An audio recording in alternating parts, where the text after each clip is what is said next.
Hello students, I am Vasudevi from Gopalan PU College. Today I am going to discuss about social science. You know, social science is consisting 6 topics. The first one is history, second is sociology, then political science, economics and business. So today, first session, I am going to talk about political science. So what is political science? What are the contents are included in this political and which are the topics are important that I am going to discuss with you. First, I am going to talk about the public administration.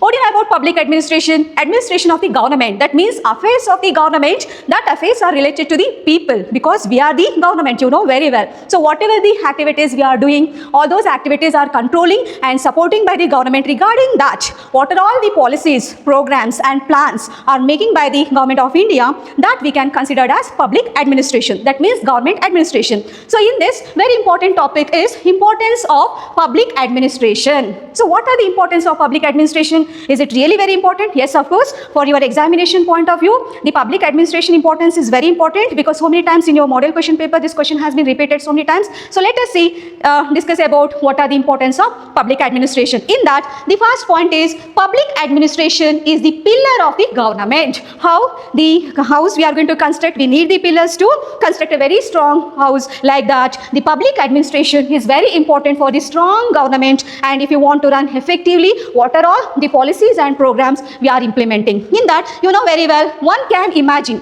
anybody can imagine without legislature, without judiciary, we can run the government. But it is too difficult, or we can say impossible. Without public administration to run the government is not possible. That means without public administration, there is no existence of government. Okay, this is the first point, first importance of public administration. Then comes to second point. The second point is striving to protect public interest. You know, public interest is the main, very important topic of the public administration. Which are the governments are coming to the position? Every government has to give importance for the public interest. We are the publics. Our interest is very important in that, you know, the public administration provides services to all the people from their birth to death. Okay, so from birth to death, and even the maintenance of law and order, protection of life and property, and providing justice, education, employment, necessities of life and other services. It is responsible for national defense and bringing economic equality. So listen, not only the how to administer the activities of the government, not only that, in that, so it is related to the maintenance of law and order. If there is no law and order, it is too difficult to maintain the people, you know very well. And not only that, even included that we can talk about the life of the people and their property. Related to their property also, the government is taking care, you know very well. And providing justice, yes, very important. Then education, employment, necessities of life. What are the necessities are required to the publics? So that also providing by whom? The government. Is it right now? And it is responsible for national defense and bringing economic equality. How the government is trying to bring economic equality in between haves and have-nots through taxation policy, you know very well. Okay. The next point is implementation of law and policies. Why it is not going up, sir? Yes, sir. 3, 2, 1, go. Next point is implementation of law and policies. Law and policies also implementing by the government through its public administration.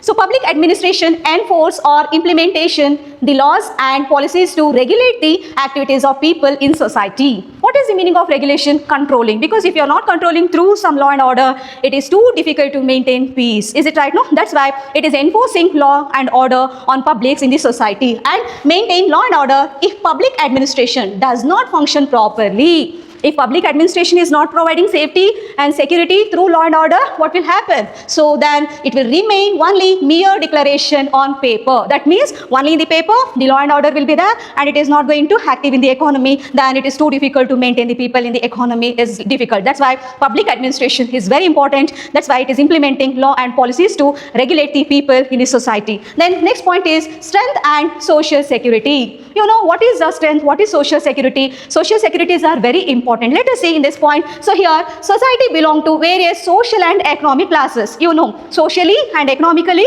different classes are there. Is it right? No? poor and rich, is it right? No, casteism. There are so many things, so many differences are there. All these differences, how maintaining by the government, that we are going to study under providing some particular facilities to the publics, that is nothing but social securities. Let us see, in this they are saying that welfare of poor and weak in the society also responsibility of states and other state administered institutions. Yes, it is always protecting interest of poor people and interest of weaker section of the society. This is one of the important responsibility of the public administration. Then next comes to the social securities. Which are the social securities are there? And these social securities always helps the people socially and economically supporting by the government, and it is essential for the many people like poor, like women's, children, tribals, disabled, senior citizens, orphans and destitutes, etc. Yes, of course, if there is no government, no public administration, no rules and regulations, it is too difficult to maintain all these people, is it right? No, so really it is helping the people, supporting the society, is it? Then here, what are the social security benefits are given by the government to uplift their social and economic status? Let us see. In that, you know very well about pension schemes. Who are getting pension schemes? Widows, you know very well. Senior citizens are getting pensions. Who is providing? The government is providing through public administration, is it? Then physically challenged people, they all are getting pension schemes. Under these schemes, they are getting some financial assistance or the aid or help from the government, is it right? No? And not only that, National Food Security Mission has started for providing food security to people below poverty line. You know very well what lies below poverty line. Those people are considered as poor, is it right? No, they are unable to get basic amenities such as food. Very important thing is food, is it right? No, that's why the government of India started National Food Security Mission, that is NFSM, to provide basic food items to the poor people who belongs to this BPL category, is it right? No, and the public administration implements above policies to ensure strengthens social security to the needy people of the society. Yes, so these are all considered as social securities, and under this social securities, the people are really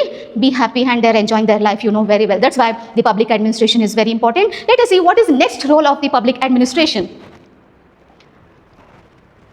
Next, assists the legislator. You know legislature always is preparing the bills, you know very well as executive. Executive body, you know the three organs of the government, okay? One is legislative, judiciary and execution, is it right? No? So here it assists the legislature as well as the executive. So how? Let us see. So here public administration implements clause enacted. Clause means bills. Bills are nothing but rules, okay? And enacted by the legislature and policies and plans of the executive, is, you know very well, is it right? No? And here the public administration provides the necessary statistical data and information for the government to implement programs and policies to develop our economy, you know very well. And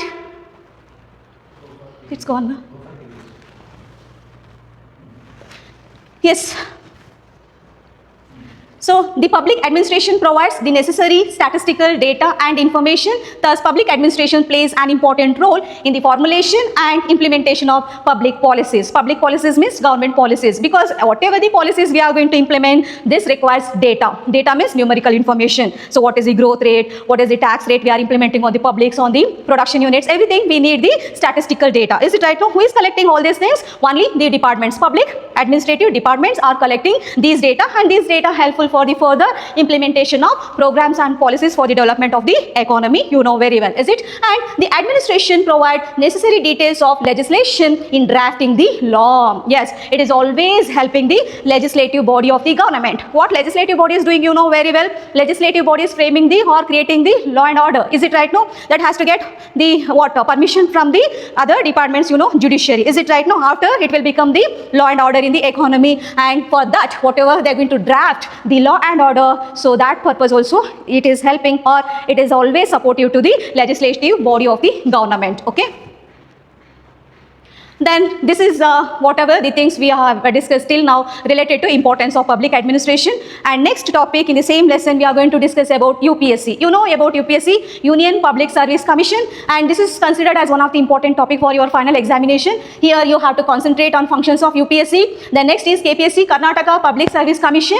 Functions and objectives of KPSC you have to read properly, because it has repeated so many times in your model paper, you know very well. The next is challenges of India and its remedies. Okay, what are all the challenges are there in the present government also, you know very well, and what are all the remedies has been implemented by Government of India and what they are doing in future. That's very important, and this topic also you have to read for your final examination. Then comes to measures taken by the government to reduce gender discrimination and women empowerment. You know, gender discrimination still is alive in our society. How the government is trying to control the gap or the discrimination in between male and female. So regarding that, what are all the programs and policies has been implemented by the government that you have to read, and how we can empower the women in our society. That is also one of the important topic for your final examination. You have to concentrate on that. And next is Indian foreign policy. Indian foreign policy is a little bit difficult, we know very well, but still you can't neglect this. This is very important for your examination point of view. Okay, and here what are all the fundamental principles of the foreign policy?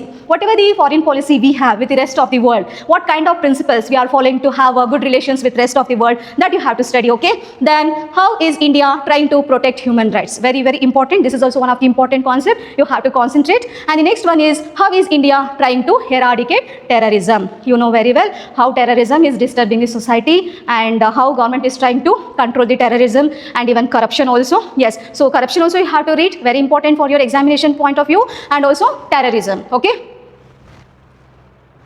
Then next, I'm going to talk about geography. So till here, whatever I have discussed with you related to political science or political.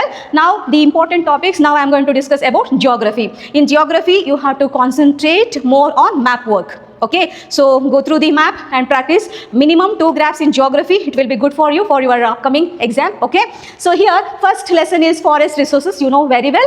In that forest resources, they may ask about types of forest. How many types of forests are there in India? Okay, that you have to study. Then differences between evergreen and deciduous forest. Okay, these differences they will ask for 4 marks. So very important. The next is how to conserve forest. That means how to protect the forest, very important concept in geography. The next is reason for destruction of forest. So what are the reasons for the forest day by day? The area covered for the forest is coming down or it is reducing. What are all the causes in behind that? That you have to know very well for your final examination. That means your 10th standard exam. Okay. Then next lesson is water resources.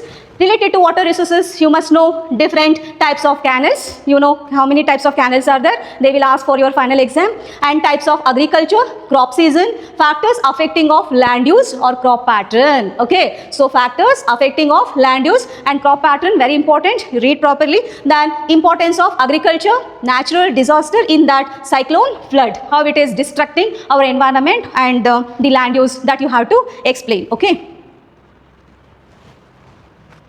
The next comes to last topic, that is economics in this session.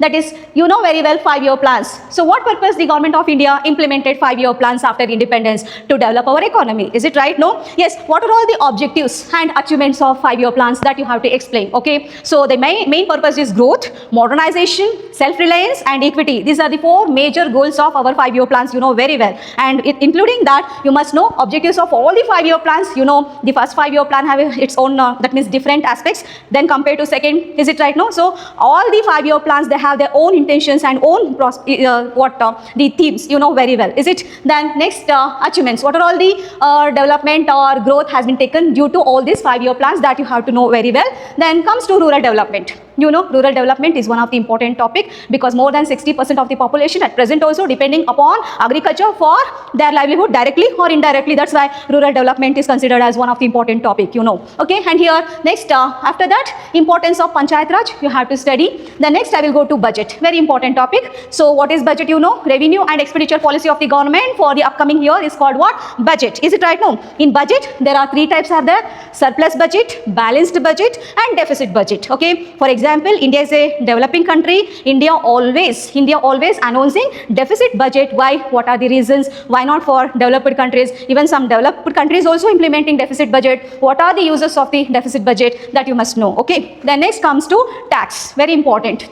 What is tax? Tax is the compulsory payment made by the people to the government without expecting any direct benefits. Is it right? No? Yes, we all are paying tax. That may be income tax or whatever the corporate tax we are paying to the government. But directly we can't expect. But indirectly the government is again going to doing expenditure on the publics only. Is it right? No? That's why it is compulsory payment, but we can't expect any direct benefits from the government. You know very well. Is it right? No? In taxes, there are 2 types of taxes are there. direct and indirect taxes, you know very well. Is it right now? And that you have to explain, okay? And here one more thing, you have to know about non-tax sources of the government revenue. Government is receiving revenue by two sources. One is the tax sources, another one is the non-tax sources. Okay, tax sources means whatever the income receiving by only through the tax or by taxation policy of the government is called tax revenue. Non-tax means, for example, public sector industries, public sector enterprises, whatever income those industries and those enterprises are earning, fines, penalties, all these are considered as what? Non-tax sources of the government